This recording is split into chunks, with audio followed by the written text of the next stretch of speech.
जय हिंद साथियों, मैं ऋषभ सर आपके संघर्षों का साथी एक बार फिर से आपका बैंकिंग सिस्टम में स्वागत करता हूं। ये टॉपिक मैं इससे पहले पढ़ा चुका हूं और इसका आज ये सेकंड पार्ट है। आपको सीखना है एनपीए। मैं यहाँ एनपीए से शुरू करता हूँ, नॉन परफॉर्मिंग एसेट्स। मतलब आज आपसे परिचित कराता हूँ नीरव मोदी और विजय माल्या लोगों से। कहने का मतलब ये है, अच्छा इन लोगों के बारे में सुनता हूँ तो सोचता हूँ कि जो इनसे दूर है वो इनको चमत्कारी समझ रहे हैं और जो इनके पास है वो सारी अदाकारी समझ रहे हैं। तो आइए इनकी कुछ अदाकारियां को समझते हैं। ठीक, हमारे देश में जो बैंकिंग सिस्टम है उसमें जो कभी डिफॉल्ट हो जाए, बैंक अगर आपको ऋण दे और आप टाइम से पेमेंट ना करो या करो ही ना, तो आप एनपीए हो जाते हो। एनपीए क्या होता है, पहले आपको फुल फॉर्म जान लेना बहुत जरूरी है। नॉन परफॉर्मिंग एसेट्स, गैर निष्पादनकारी परिसंपत्ति।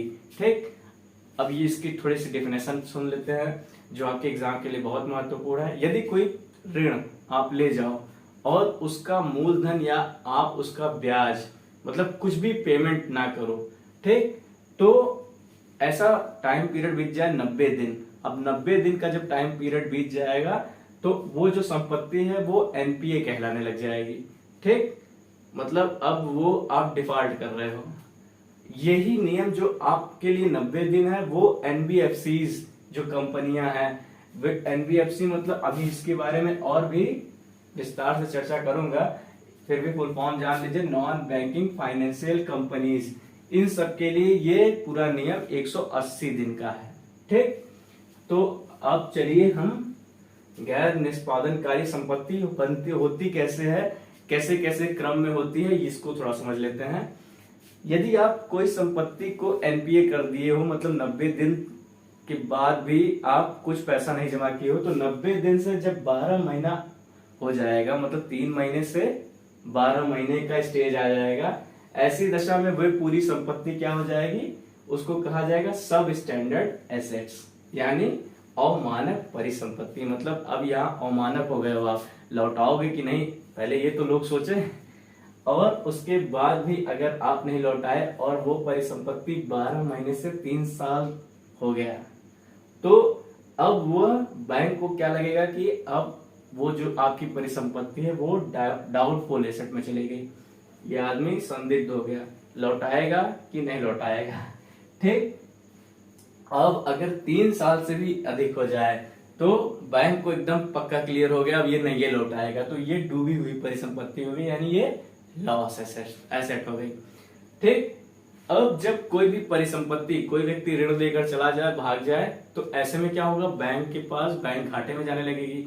ऐसे में जो आम उपभोक्ता है या आम व्यक्ति जो जमा करता है उनको बड़ा कष्ट होगा। बैंक क्या करेगी, बैंक टाइम से ऋण नहीं देगी या कम ऋण देगी या फिर वो इंटरेस्ट रेट घटा देगी। मतलब बैंक अपने स्थिति को, अपने नुकसान को पाटने के लिए कुछ ना कुछ तो करेगी, जिससे आम जो कस्टमर है उनको नुकसान हो जाएगा। तो वो ना हो इसलिए आरबीआई ने कुछ दिशा निर्देश बनाए हैं।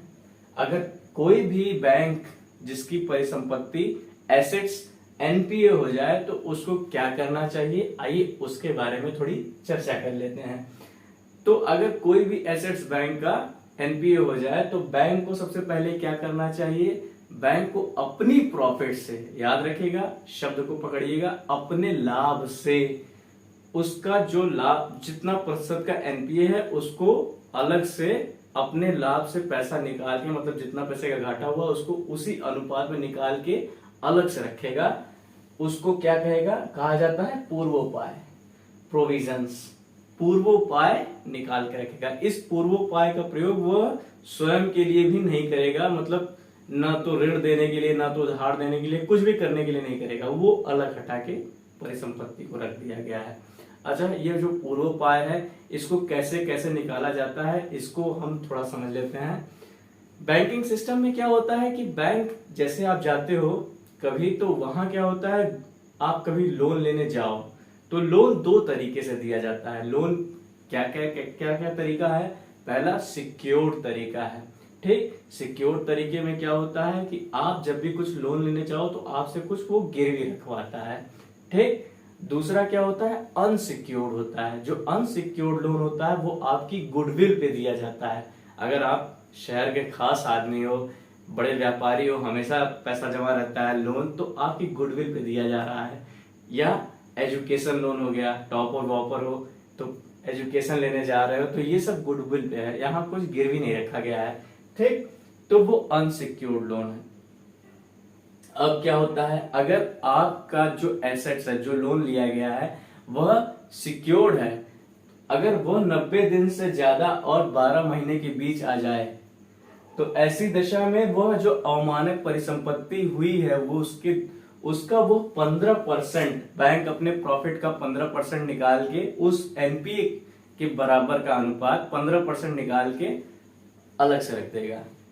अब अगर उसको भरोसा होगा कि हो सकता है बाद में ये आकर पैसा दे देंगे तो धीरे धीरे बांटा जाएगा, लेकिन 15% निकाल के रख लिया जाएगा। अगर वही वो अनसिक्योर्ड लोन हुआ तो उसका 25% वो निकाल के अलग से रख देगा एनपीए का। अब दूसरे स्टेज में अगर आपका पैसा चला गया, यानी संदिग्ध परिसंपत्ति में चला गया, तो ऐसी दशा में वे, चाहे वो सिक्योर्ड हो चाहे वो अनसिक्योर्ड हो, वो सब सारे लोन को हटा, सारा प्रतिशत को हटा के वो उसका पूरा वो 40% अलग से निकाल के रखेगा पूर्वोपाय के रूप में, ठीक। मतलब अभी बैंक को ज्यादा डाउट होने लग गया है कि आप पैसा लौटाओगे कि नहीं लौटाओगे। तो अब आपको सोचना है कि लौटाना है कि नहीं लौटाना है, घर वालों को कुछ बन के दिखलाना है कि नहीं दिखलाना है, वही उनका पैसा लौटाना है, नहीं तो बाकी तो उनका पैसा आप एनपीए कर ही दे रहे हो। चलिए, लॉस एसेट्स। अब जब ये कोई व्यक्ति पैसा नहीं लौटाए और वो व्यक्ति का टाइम पीरियड 3 साल से भी ज्यादा चला जाए, तो ऐसी दशा में जब वो एसेट्स लॉस एसेट्स हो जाए, तो बैंक को पूरे 100% पूर्वोपाय निकाल के रखने होंगे। आइए धीरे धीरे समझते हैं, कठिन नहीं है, समझने की बात है। तो अब 100% उसका पैसा निकाल के, अब इस पैसे का वो खुद भी प्रयोग नहीं करेगा। अच्छा, कुछ पूर्वोपाय के बारे में और जान लेते हैं। क्या जानना है कि जैसे आप ये जो बैंकिंग है, जो पूरा आपका एनपीए हुआ पैसा है, वो एनपीए मतलब नॉन परफॉर्मिंग परिसंपत्ति जो हुई है, वह क्या है, उस बैंक की निवल या शुद्ध या नेट एनपीए है, ठीक। अगर उसी नेट एनपीए में पूर्वोपाय, जो बैंक ने पैसा अलग से निकाल के रखा, जिसका प्रयोग वो खुद के लिए नहीं कर पा रहा है, वह भी पैसा जोड़ दिया जाए, यानी नेट के साथ पूर्वोपाय को जोड़ दिया जाए, तो ऐसी दशा में क्या होगा, ये दोनों मिलके ग्रॉस एनपीए बनाएंगे। क्या बनाएंगे, ग्रॉस एनपीए, ठीक। Net NPA, gross NPA. अब यहां से एनपीए खत्म। अब आपको रिटर्न ऑफ लोन बताता हूं। आइए साथियों, रिटर्न ऑफ लोन के बारे में कुछ चर्चा कर लेते हैं। इकोनॉमिक्स में एक एक टॉपिक या एक एक टर्म बहुत महत्वपूर्ण होता है। आपको एक टर्म दूसरे टर्म से जुड़ा है, एक टॉपिक दूसरे टॉपिक से जुड़ी है, ऐसा समझ के ही चलना है। क्योंकि अगर आप आगे का पढ़ना चाहते हो तो पहला पढ़े रहना जरूरी है। तो जैसे अभी तक आप बैंक का एनपीए पढ़े, तो अब एनपीए को बैंक लिखता कहाँ है, अपने बैलेंस शीट पे लिखता है, ठीक। तो जहां लिखता है वह उसका एक बैलेंस शीट या तुलन पत्र है, मतलब वहां वो अपने एनपीए को दर्शाता है। अब एनपीए को दर्शाया, और एनपीए जब कोई संपत्ति हो जाए तो ऐसी दशा में वो पूर्वोपाय भी निकाल के रखता है, जिसका प्रयोग वह अपने निजी खर्च या बैंक ऋण या डिमांड ड्राफ्ट कुछ भी खरीदने के लिए भी अब कुछ नहीं कर सकता, वो अलग है, खाली है, पैसा बर्बाद हो रहा है।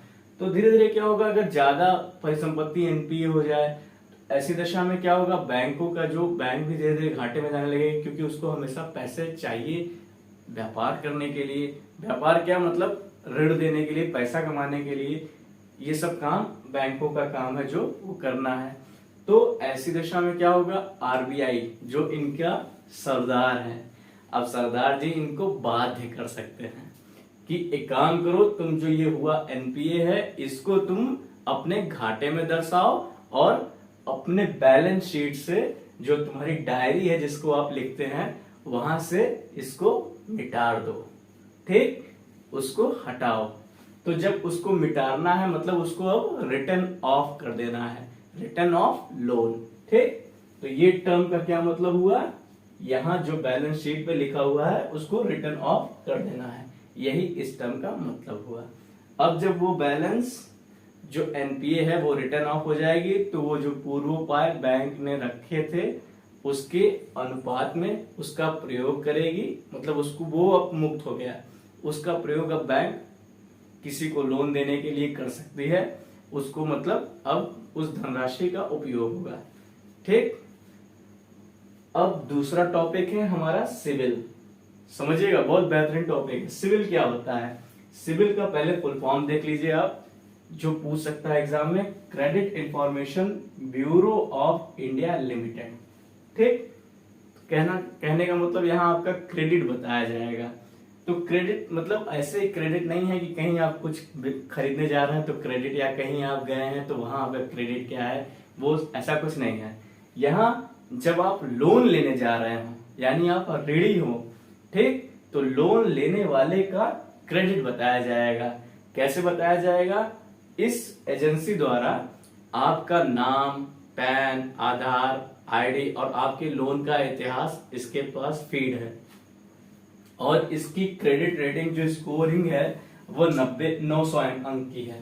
मतलब ये 900 अंकों में आपको पूरा मापता है, तोलता है। अगर आपके लोन लेने और वापस करने का इतिहास स्वच्छ है तो आपकी क्रेडिट ऊपर, और नहीं स्वच्छ है तो नीचे। संभवतः जहां तक अगर आपकी क्रेडिट 750 अंक से ऊपर हो तो ऐसी दशा में आपको किसी भी बैंक से लोन लेना आसान रहता है। ठीक। अगर नीचे है तो थोड़ी बहुत कठिनाइयां होती है, ज्यादा नीचे है तो बहुत ज्यादा कठिनाइयां होती है। तो आप कितने क्रेडिट, आपकी क्या क्रेडिट है मेरे छात्रों? अगर आपने कभी लोन नहीं लिया है तो आपकी सिविल रेटिंग क्या है? 0 है। ठीक। अभी आपकी सिविल रेटिंग 0 है। जब आप लोन लोगे ऐसी दशा में आपकी फिर रेटिंग बताई जाएगी। चलिए, अब हम मतलब एक टॉपिक दूसरे टॉपिक से जुड़ा है। लोन यानी एनपीए जो हुआ, एनपीए का अब रिटर्न ऑफ हुआ, या एनपीए से पहले क्या था? बैंक ने आपको लोन दिया, तो लोन दिया उसके लिए सिविल की जरूरत थी। ठीक। तो जिसका एनपीए हो गया उसकी सिविल तो और खराब हो गई। अब चलिए, अब हम अपने नेक्स्ट टॉपिक पे चलते हैं जो इसी से जुड़ा है, एसेट्स रिकंस्ट्रक्शन। चलिए साथियों, कुछ एसेट्स रिकंस्ट्रक्शन कंपनी के बारे में भी जान लेते हैं, मतलब एआरसी। ठीक। तो हमारे देश में जो एआरसी है, मतलब ARC assets reconstruction company India limited, ARCIL, तो वो उसका गठन कैसे हुआ और उसका क्या काम है उसके बारे में भी जान लेते हैं। सन 2002 में सारफेसी एक्ट पारित किया गया। ध्यान से देखिएगा, SARFAESI। ठीक। सारफेसी एक्ट पारित किया गया। इसका फुल फॉर्म क्या है? Securitisation and reconstruction of financial assets and enforcement of security interest act 2002। अब एआरसी जो कंपनी गठित की गई, ये बनाई गई, इसका क्या काम था?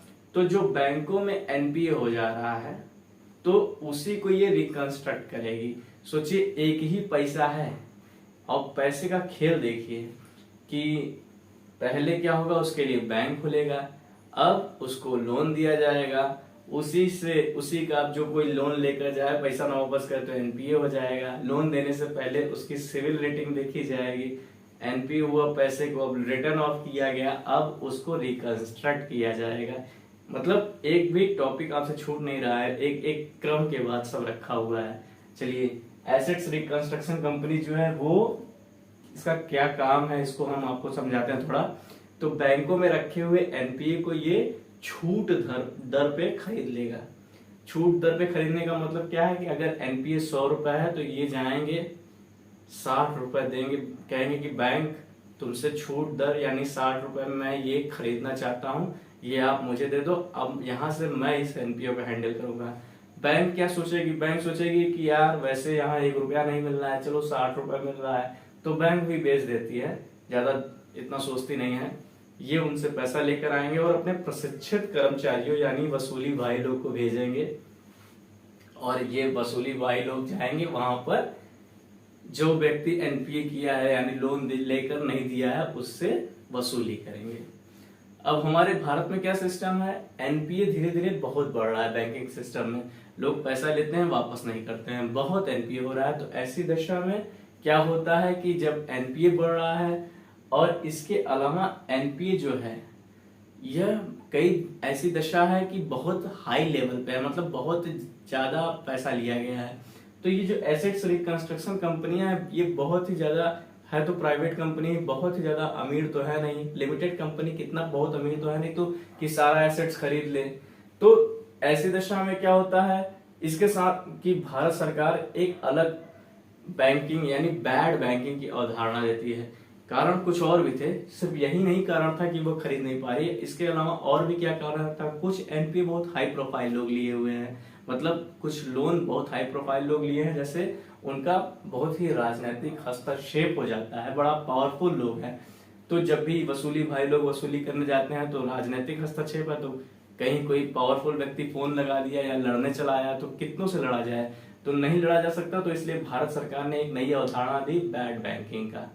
तो बैड बैंक क्या होते थे, भारत सरकार और कुछ प्राइवेट कंपनी मतलब अपना अपना शेयर जोड़ के बैंकिंग सिस्टम में बैड बैंक ये जाएगी वसूली करेगी, एसेट्स खरीद के वसूली किया जाएगा, ठीक उसका रिकंस्ट्रक्शन किया जाएगा। तो ये बैड बैंकिंग और पारा बैंक सब उसी टाइप के बैंक हैं, एसेट्स रिकंस्ट्रक्शन कंपनीज हैं बैड बैंक। आपने हाल ही में न्यूज में सुना होगा कि भारत में बैड बैंकिंग सिस्टम के बारे में इसके जो पहले अध्यक्ष बनाए गए वो पद्म माधवन साहब बनाए गए थे, पद्म माधवन, ठीक। तो ये बैड बैंकिंग यहाँ से ये कॉन्सेप्ट आया, ठीक। चलिए साथियों एक नजर ऑन टैप बैंकिंग लाइसेंस के बारे में सीख लेते हैं। ऑन टैप बैंकिंग लाइसेंस मतलब यहाँ अब लाइसेंस लेना है बैंक का, ना कि अकाउंट खुलवाना है, बैंक का ही खोलना है पूरा। तो बैंक खोलने के लिए क्या करना है, इसमें क्या होगा कि आपको एक शेड्यूल बैंक बनने मतलब अनुसूचित बैंक बनने के लिए, अनुसूचित बैंक क्या होता है इसकी चर्चा हम पहले कर चुके हैं। आरबीआई अधिनियम 1934 के द्वितीय सूची में जो लिखा हुआ है उसी के आधार पर स्वीकृति प्राप्त की हुई जो बैंक है, आरबीआई से स्वीकृति जो प्राप्त की है वही शेड्यूल बैंक है। तो अब ऑन टैप पहले क्या हुआ करता था, आरबीआई दिशा निर्देश जारी किया करती थी, जिसको अब लाइसेंस लेना है, कब लाइसेंस लेना है, तो वो एक दिशा निर्देश जारी किया करती थी। उसी आधार पे मतलब जिसको लेना है वह जाता था, वो क्या कहते हैं लाइसेंस ले लेता था। तो इस आधार पर सन 2004 में दो बैंक खुले थे, yes bank, Kotak Mahindra bank. 2016 में मतलब 2014 में कौन सी बैंक खुली थी, आईडीएफसी और बंधन बैंक खुली थी। 2016 तक आते आते आरबीआई को लगा कि यार ये सिस्टम ठीक नहीं है, तो उसने कुछ अलग दिशा निर्देश जारी किए लाइसेंस लेने के लिए। तो वो क्या निर्देश थे हम आपको अब चर्चा करते हैं। उसमें जो पॉइंट पॉइंट में मैं बात कहूंगा आपको लिखना है अपने कॉपी। उसके तहत पहला पॉइंट क्या था, अब कभी भी बैंकिंग के लिए आवेदन किया जा सकता है, मतलब बैंक खोलने के लिए ऑन टैप बैंकिंग लाइसेंस के तहत, ठीक। ये इसका पहला पॉइंट था। दूसरा पॉइंट क्या था कि कोई भी औद्योगिक इकाई आवेदन कर सकती है जिसका 10 साल तक स्वच्छ इतिहास है। एनबीएफसी आवेदन कर सकती है, एनबीएफसी मतलब नॉन बैंकिंग फाइनेंशियल कंपनी भी इसमें आवेदन कर सकती है। और कोई भी व्यक्ति भी आवेदन कर सकता है जिसका कम से कम 10 साल तक अनुभव हो बैंकिंग क्षेत्र में, ठीक। एक्सपीरियंस आदमी ही करेगा, हम आप नहीं करने लग जाएंगे। तो अब जैसे आवेदन कर दिया, तो अब तीसरा पॉइंट क्या है इसमें जानना है। तो अगर हम आप आवेदन कर देंगे तो जो लाइसेंस प्राप्त होगा उसके लिए कम से कम मतलब एक बैंक खोलने के लिए कम से कम आपको 500 करोड़ रुपए होने चाहिए, ठीक। तभी आपका बैंक खुलेगा। आपको क्या लगा 5 लाख 10 लाख में खुलेगा, नहीं, 500 करोड़ रुपए में बैंक खुलेगा, ठीक। तो ये पहला धनराशि आपके पास इतनी धनराशि होनी चाहिए, ठीक। 500 करोड़ में आपका बैंक खुल गया। अब चौथा, आपको लाइसेंस प्राप्त हो गया। जो लाइसेंस प्राप्त हुआ वो 18 महीने तक वैलिड रहेगा, ठीक। तो इसकी फोर्थ पॉइंट क्या है कि वो जो लाइसेंस प्राप्त हुआ है वो 18 महीने तक वैलिड है। तो इसका फिफ्थ पॉइंट क्या है फिफ्थ पॉइंट कहता है कि इसको आपको कम से कम 6 वर्षों के भीतर या 6 वर्ष तक आपको इसको शेयर बाजार में सूचीबद्ध कराना है। ठीक, तो अब इसको शेयर में सूचीबद्ध कराना है। इसका 5वां पॉइंट ये कहता है। छठा पॉइंट क्या कहता है इसका? छठा पॉइंट ये कहता है कि कोई भी एक औद्योगिक समूह, पहले मैं इकाई बोला था, ठीक, अब समूह बोल रहा हूं, या कोई घराना, ठीक, ये लोग मिलके बैंक नहीं खोल सकते, लेकिन जो पहले से कार्यरत बैंक है उसमें 10% की हिस्सेदारी ये खरीद सकते हैं। ठीक, समझना इंपॉर्टेंट बात है। ठीक, 7वां पॉइंट क्या कहता है? जब भी कोई एक बैंक खुलेगी, अनुसूचित बैंक, तो उसकी कम से कम 1/4 शाखा ग्रामीण क्षेत्रों में खुलेगी। ठीक, अब यही ग्रामीण क्षेत्र से यही अवधारणा आती है RRBs की। यही जो कल मैं आपको पढ़ा रहा था, रीजनल रूरल बैंक यानी क्षेत्रीय ग्रामीण बैंक, वह अवधारणा यहीं से आई है। RRB मतलब जो भी बैंक, बड़ी बैंक खुली है उसकी 1/4 शाखा गांव में खुली है। RRB को पढ़ने के लिए मैं, आप देख ही रहे हैं RRB जो है बाद भविष्य में घाटे में चली जाती है, लेकिन बैंकों द्वारा एक दिशा निर्देश जो बनाया गया था उसके तहत ये खुलनी जरूरी थी, तो इसलिए इसको खोला जा रहा था। अब इसके बारे में जो जानना है पुरानी वीडियो में, इससे पहले वाली वीडियो बैंकिंग सिस्टम में आप जाकर देख सकते हैं। ठीक, अब ये RRB जो खोली गई है, कम से कम जिस भी गांव में खोली जाए उसकी आबादी कितनी हो, 9,999 से कम की ना हो, इतनी आबादी तो हो। ठीक, इसका 8वां पॉइंट 2 महत्वपूर्ण बात कहता है। क्या 2 महत्वपूर्ण बात कहता है? कि जब से यह बैंक खुला हो, अगले 5 सालों तक जो इसके संस्थापक हैं उनको अपनी पूरी हिस्सेदारी का कम से कम कुछ हिस्सेदारी बेचनी है और कुल 40% तक उनको अपनी हिस्सेदारी लानी है। ठीक, अब उनको 40% लानी है। अलग जो अदर जो हिस्सेदार होंगे उनके पास अधिकतम शेयर्स 10% का हो। ठीक, 10% से ज्यादा का ना हो। और उस दूसरी बात क्या कहती है कि उस 5 वर्षों तक बैंक को पूरी तरह से भारतीय होनी चाहिए। ठीक, इसका मतलब विदेशी जो निवेश हो उसमें वह 50% तक का हो सकता है। 9वां पॉइंट क्या कहता है? 9वां पॉइंट ये कहता है कि अगले 15 सालों तक जो संस्थापक हैं उनको अपनी हिस्सेदारी को और घटाकर कुल 15% तक लाना है। ठीक, 15% उनकी हिस्सेदारी, अदर जो निवेशक है उनकी अधिकतम जो हिस्सेदारी होगी वह 10% की होगी, और विदेशी जो निवेश इसमें हो सकता है वह कुल 74% का हो सकता है। अच्छा, एक बात खास आपको और बता देता हूं, हमारे देश में विदेशी बैंक पूरी तरह से 100% FDI मतलब पूरी 100% विदेशी निवेश के तहत भी बनाई जा सकती है। ठीक, अब यहाँ ये आपको लाइसेंस प्राप्त हो गया। अब इसके बाद आपको अगला टॉपिक समझना है। चलिए साथियों, अब हम NBFC के बारे में कुछ चर्चा कर लेते हैं। NBFC यानी नॉन बैंकिंग फाइनेंशियल कंपनी, गैर बैंकिंग वित्तीय कंपनी। ये एक तरीके से ये भी एक कंपनी है, तो ये कंपनी एक्ट 1956 के तहत बनाई गई है। ठीक, NBFC क्या होता है पहले इसको थोड़ा जान लेते हैं। यह भी एक संस्था है जहां वित्तीय लेन देन होती है, लेकिन यह पूरी तरह से बैंक नहीं है, मतलब पूर्ण बैंक नहीं है। यह बैंक का एक छाया बैंक कह सकते हैं। ये छाया बैंक है। आपसे परीक्षाओं में पूछ सकता है छाया बैंक क्या होता है, वो NBFC होते हैं। ठीक, तो सारे NBFC जितने हैं वे RBI के नियंत्रण में तो नहीं आते। कुछ ऐसे भी NBFC हैं जो जिनका नियंत्रण कोई अलग करता है, जैसे बीमा कंपनी हो गया, तो बीमा कंपनी का नियंत्रण IRDA करती है। IRDA कब बनाई गई है? वह 1999 में एक्ट पारित करके बनाया गया है। और जो म्यूचुअल फंड है उसको सेबी कंट्रोल करती है। सेबी कब बनाई गई है? वो 1992 में एक्ट बना के बनाई गई है। तो इसका मतलब सेबी और IRDA ये सब स्टेटरी बॉडीज है, मतलब संविधान में अधिनियमित करके बनाए गए हैं। ठीक, जो NBFC RBI के नियंत्रण में आती है, चलिए उसके बारे में कुछ जान लेते हैं। जैसे उसमें पहला जो है वह जो जमा राशि प्राप्त नहीं करती है, मतलब इसमें पूरा पूंजी जितना लगाया होगा, जिसने खोला होगा, वह 100 करोड़ रुपए की पूंजी लगा के इसको बनाया है। ठीक, यहाँ जमा राशि नहीं प्राप्त की जाती, इसका मतलब यह कैसे कार्य करता होगा, कैसे प्राप्त करता होगा पैसा, मतलब कैसे प्रॉफिट प्राप्त करता होगा, क्यों बनाया होगा, तो ये ऋण देता है, मतलब ये लोन देने के काम में, लोन देगा, पैसा उठाएगा, पैसा मतलब प्राप्त करेगा, ठीक। और दूसरा वाला जो है, जो जमा राशि प्राप्त करती है। अब जमा राशि प्राप्त करेगी तो आप ये मत सोच लीजिएगा पूरी तरह से बैंक हो गई, क्योंकि बैंक भी जमा राशि प्राप्त करती है।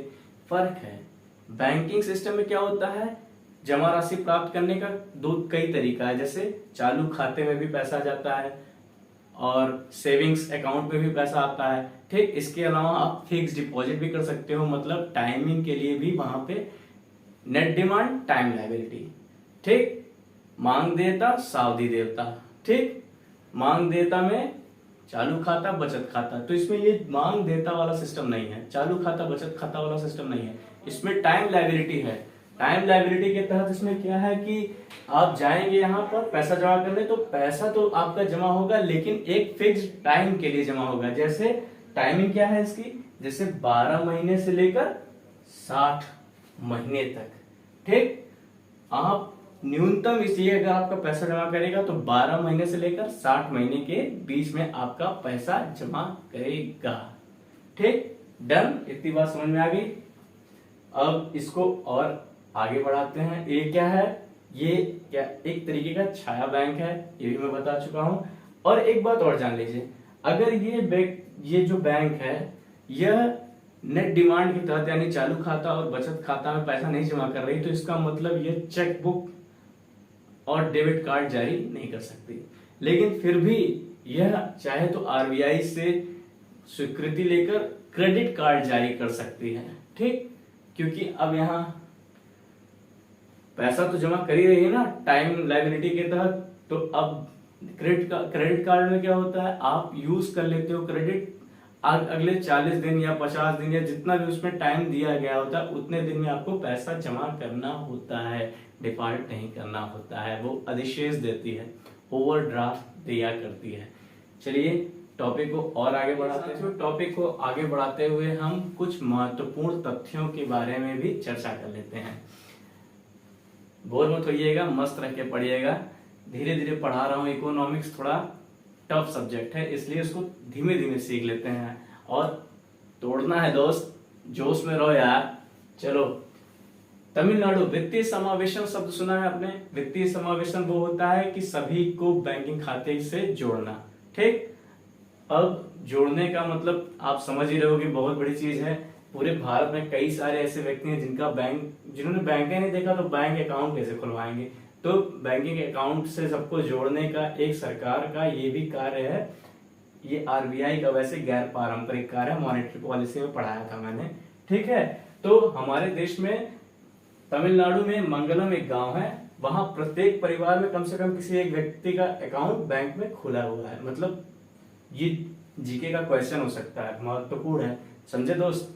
चलिए, और इसके साथ साथ केरल एक ऐसा स्टेट है हमारे देश में, केरल, साउथ वाले वैसे भी बहुत आगे रहते हैं, तो केरल एक ऐसा स्टेट है, वहां पर भी सेम ऐसी ही कंडीशन है, ठीक। तो पूरे भारत में भी ऐसे हो, इसलिए भारत सरकार ने कई योजनाएं चलाई, जिसमें एक योजना थी प्रधानमंत्री जन धन योजना। आपने सुना होगा, यह 28 अगस्त 2014 में आई थी और बहुत सारे लोगों ने इसमें अकाउंट खुलवाई थी। तो ये व्यवस्था जो है, ये भी एक वित्तीय समावेशन का एक तरीका है। प्रधानमंत्री जी द्वारा यह एक योजना लाई गई थी, ठीक है। अब हम वित्तीय समावेशन समझ लिए हैं।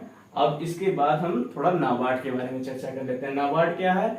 यह भारत सरकार द्वारा खोली गई जो national bank for agriculture and rural development, rural मतलब होता है ग्रामीण, ठीक, उसके विकास के लिए और खेती के विकास के लिए ये नाबार्ड बैंक पैसा देती है, मतलब महत्वपूर्ण बैंक है। अब ये इसकी अवधारणा हमारे देश में 1992 में आई। इससे पहले इसकी मतलब ये विचारधारा, ये सोच किसने दी? तो वो शिवरामन समिति द्वारा दी गई थी, ठीक है। और ये जो लास्ट पॉइंट मैंने लिखा है केसीसी, आपने गांव में सुना होगा किसान क्रेडिट कार्ड, किसान क्रेडिट कार्ड, तो ये वही केसीसी है। तो केसीसी जो हमारे देश में आई है 1998 से आई है, तो सभी जानते हो, ठीक। तो ये भी जान लीजिए कि इसकी अवधारणा किसने दी, तो इसकी अवधारणा आरवी गुप्ता समिति द्वारा दी गई। ठीक है, इकोनॉमिक्स में बहुत सारे टर्म को समितियों से भी समझा जाता है, तो आपको भी ऐसे समझना है। चलिए अब हम अपने टॉपिक को और आगे बढ़ाते हैं और हम सीबीएस को समझते हैं, मतलब कोर बैंकिंग सिस्टम को समझते हैं। चलिए साथियों, एक नजर हम कोर बैंकिंग सिस्टम या सीबीएस के बारे में पढ़ लेते हैं।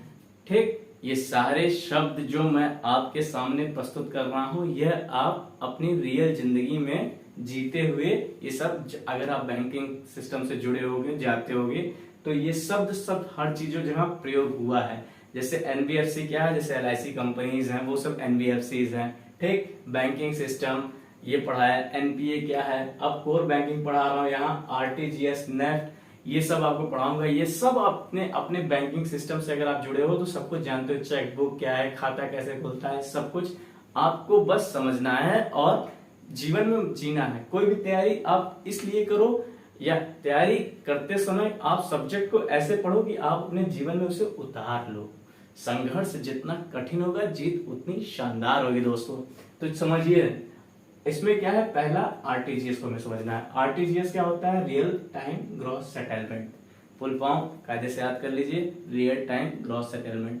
इसमें क्या क्या होता है, कुछ नियम है इसकी, वो नियम बताता हूं, उस नियम को कायदे से अपनी कॉपी में लिख लीजिएगा। इसमें 4 चीजों को हमें समझना है। पहला चीज क्या है, इसमें 2 लाख के ऊपर का पैसा ट्रांसफर किया जाता है। दूसरा चीज इसमें क्या है, इसमें ये छुट्टियों के दिन पे काम नहीं करता। ठीक, तीसरा पॉइंट, ये 24 घंटे काम नहीं करता। ठीक, और चौथा पॉइंट जो सबसे महत्वपूर्ण है, इसमें पैसा तत्काल ट्रांसफर होता है। मतलब अगर आप एक अकाउंट से दूसरे अकाउंट में आरटीजीएस करते हो तो तुरंत पैसा पहुंच जाता है। ठीक, और एक बहुत महत्वपूर्ण बात, यह आरटीजीएस की जो सुविधा है यह हमें आरबीआई द्वारा प्राप्त है। ठीक, दूसरा चलते हैं NEFT, national electronic fund transfer. ये भी सुविधा हमें आरबीआई द्वारा ही प्राप्त है। ठीक, तो इसमें क्या होता है, इसमें भी कुछ चीजें जान लेते हैं। यह भी सेम टू सेम वैसे तो आरटीजीएस की तरह ही होता है, लेकिन इसमें कुछ परिवर्तन है। परिवर्तन ना होता तो इसको क्यों बनाया गया होता, तो समझते हैं। इसमें भी 4 चीजें महत्वपूर्ण है। क्या, इसमें जो निधि का ट्रांसफर होता है वह सबसे ज्यादा इंपॉर्टेंट है। इसमें न्यूनतम और अधिकतम की कोई सीमा नहीं, मतलब यहाँ कोई 2 लाख वाला कोई सीमा नहीं है। कम से कम पैसा भी ट्रांसफर किया जा सकता है, अधिक से अधिक। ठीक, दूसरा क्या इसमें बात है, ये छुट्टियों में ये भी काम नहीं करता। ठीक, 24 घंटे ये भी काम नहीं करते। और चौथा बात एक और इम्पोर्टेंट क्या है इसमें समझना, कि यह तत्काल पैसे का सेटलमेंट नहीं करता है, कुछ दिन रुक के करता है। ठीक, अब अपना अगला टॉपिक हम समझते हैं IMPS, इमीडिएट पेमेंट सर्विस। मतलब इसमें पैसा तुरंत जा रहा है, इमीडिएट। ठीक, और ये जो सुविधा है वो हमें एनपीसीआई के द्वारा प्राप्त है। एनपीसीआई का फुल फॉर्म क्या है, national payment corporation of India. यही एनपीसीआई के तहत हमारे देश में यूपीआई, ठीक, यूपीआई भीम ऐप आपने सुना होगा, उसकी सुविधा भी इसी द्वारा प्राप्त है। तो आइए इसके बारे में थोड़ा जान लेते हैं। इसमें भी निधि ट्रांसफर का काम ही होता है, एक अकाउंट से दूसरे अकाउंट में। इसमें क्या है, ये 24 घंटे इसकी सुविधा है, 365 डे 24 घंटे इसकी सुविधा हमें प्राप्त है। ठीक, बस इसमें कमी क्या है, वही कि इसमें पैसे 2 लाख के ऊपर नहीं ट्रांसफर किया जाता, उसके नीचे का सेटलमेंट किया जाता है। तो आप 2 लाख के नीचे का सेटलमेंट इसके माध्यम से कर सकते हो। ठीक, चलिए अब हम आगे बढ़ते हैं और यूपीआई के बारे में को समझते हैं। चलिए साथियों, एक बार हम कोर बैंकिंग सिस्टम में यूपीआई को समझ लेते हैं। यूपीआई क्या है, यूनिफाइड पेमेंट इंटरफेस, इसका फुल फॉर्म है। आपसे परीक्षा में फुल फॉर्म किसी भी चीज का पूछे तो उसका बेहतरीन लिखना है। ठीक, ये सुविधा भी हमें एनपीसीआई द्वारा प्राप्त है। ठीक, अब एनपीसीआई ने अब ये सुविधा क्यों लाई, जब पैसा उससे भी ट्रांसफर हो सकते थे। तो ये जो सुविधा है ये पूरी तरह से इलेक्ट्रॉनिक है। इलेक्ट्रॉनिक से मतलब क्या है कि ये मोबाइल से भी पैसे भेजे जा सकते हैं। इसमें प्रारंभ में जब ये यूपीआई वाला सिस्टम आया तो उसमें 19 बैंक जुड़े हुए थे। ठीक, तो उसमें 19 बैंक जुड़े हुए थे। इस समय तो बहुत सारे बैंक जुड़े गए हैं। ठीक, यहाँ भी बैंक से मतलब एक अकाउंट से दूसरे अकाउंट में पैसे ट्रांसफर किए जाते हैं, लेकिन ट्रांसफर उन्हीं में होंगे जो इस यूपीआई से जुड़े होंगे। वैसे यूपीआई से बहुत सारे बैंक जुड़े हैं, दिक्कत नहीं है। अगर आप कभी पैसा ट्रांसफर इधर करना चाहते हो तो कर सकते हैं। ठीक, अब यहाँ यूपीआई को थोड़ा समझ लेते हैं डिटेल में। यहाँ क्या होता है, जब भी यूपीआई में जब मतलब जो बैंक से आप इसमें खोलना चाहते हैं, यूपीआई से कनेक्ट होना चाहते हैं, तो वो एक क्यूआर कोड जनरेट करता है आपके मोबाइल पे। मतलब एक आपका क्यूआर कोड, ये क्यूआर कोड कुछ भी हो सकता है, जैसे आधार नंबर ही हो सकता है, मोबाइल नंबर हो सकता है, ईमेल आईडी हो सकती है, कुछ भी हो सकता है। तो उस व्यक्ति को जिसको भी आपको पैसा भेजना है वो आपके क्यूआर कोड को स्कैन करेगा, आपका मतलब नाम आ जाएगा उसमें और पैसा ट्रांसफर कर सकता है। ठीक, तो ये जो एनपीसीआई है अपना एक एप्लीकेशन भी बनाया है इसने।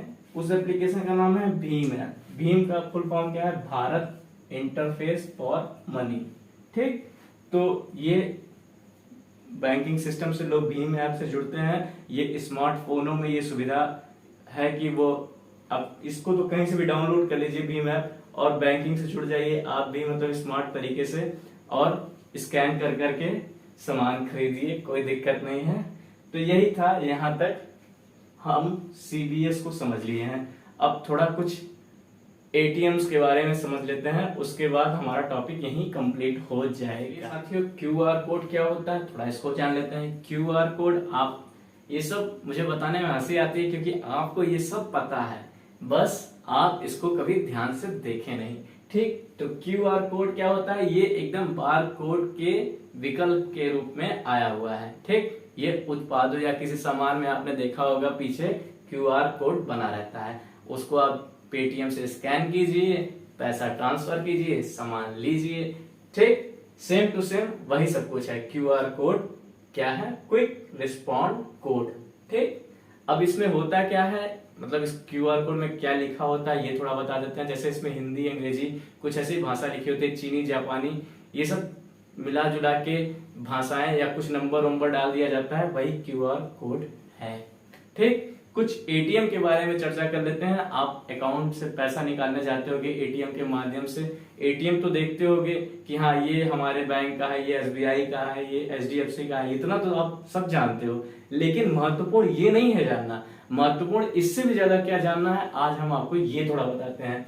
जो बैंकों से जुड़े एटीएम होते हैं उनको ब्राउन लेवल एटीएम कहते हैं। एटीएम के भी कई सारे प्रकार हैं, तो जो बैंकों के जो एटीएम होते हैं उनको ब्राउन लेवल एटीएम कहते हैं। तो चाहे आप एसबीआई जाओ, चाहे आप कैनरा बैंक जाओ या किसी भी बैंक जाओ, वो बैंकों का जो एटीएम होगा वो ब्राउन लेवल का होगा। ठीक, अब एनबीएफसी यानी म्यूचुअल फंड या ये सब टाइप जो कंपनी होती है, एनबीएफसी अभी आपको पढ़ाया हूं, उनसे जुड़े जो एटीएम होते हैं उनको व्हाइट लेवल एटीएम कहते हैं। ठीक, मस्त होके पढ़ो यार, ये चीज नई चीज है आपके लिए, नई चीजों को एकदम जोश में पढ़ना चाहिए एकदम। चलिए लग जाइए। ग्रीन लेवल एटीएम क्या होता है साथियों, ग्रीन लेवल एटीएम, ये नाम से ही लग रहा होगा, ये एग्रीकल्चर से जुड़ा है, हरा हरा है ना, तो ये खेती किसानी से जुड़ा हुआ एटीएम है। अब परीक्षा में पूछा जाएगा ग्रीन लेवल एटीएम या ब्राउन लेवल एटीएम या व्हाइट लेवल एटीएम, तो आप सही एक्यूरेट आंसर लगा के आइएगा। पिंक लेवल एटीएम क्या होता है, जनरली ये आपने नहीं देखा होगा, मुझे ऐसा लगता है ये सब बड़े शहरों के लिए है। ठीक, तो पिंक लेवल एटीएम क्या है, यह महिलाओं के लिए आरक्षित है, यह महिलाओं का एटीएम है। तो कहीं पिंक लेवल एटीएम देखिएगा तो आप पुरुष लोग मत चले जाइएगा, अगर महिलाएं हैं तो वही लोग जाइएगा। ठीक, तो ये पिंक लेवल एटीएम हो गया। और येलो लेवल एटीएम क्या हो गया, ये व्यवस्था क्या है, तो आप जब भी येलो लेवल और ऑरेंज लेवल, दो लेवल और बचे हुए हैं। तो येलो लेवल ये होता है ई कॉमर्स कंपनी के लिए एटीएम होता है। ई कॉमर्स कंपनी क्या, जैसे फ्लिपकार्ट, अमेजॉन, अब बात समझ में आई, तो उसके लिए भी एक एटीएम है येलो लेवल एटीएम। ठीक, और ऑरेंज लेवल एटीएम क्या है, शेयर बाजारों के लिए है, तो शेयर वेयर की खरीदारी करने के लिए आप ऑरेंज लेवल एटीएम में जाइएगा। ठीक, यहीं से हमारा टॉपिक आज का कंप्लीट। चलिए साथियों, वीडियो अगर अच्छा लगा हो तो आप इसको एक बार लाइक शेयर सब्सक्राइब जरूर कीजिएगा। और ये आज आपका पूरा बैंकिंग सिस्टम का टॉपिक यहाँ खत्म होता है। अब इसके बाद नया टॉपिक, नया चैप्टर मनी मार्केट शुरू होगा। तो मिलते हैं अगले वीडियो में, धन्यवाद।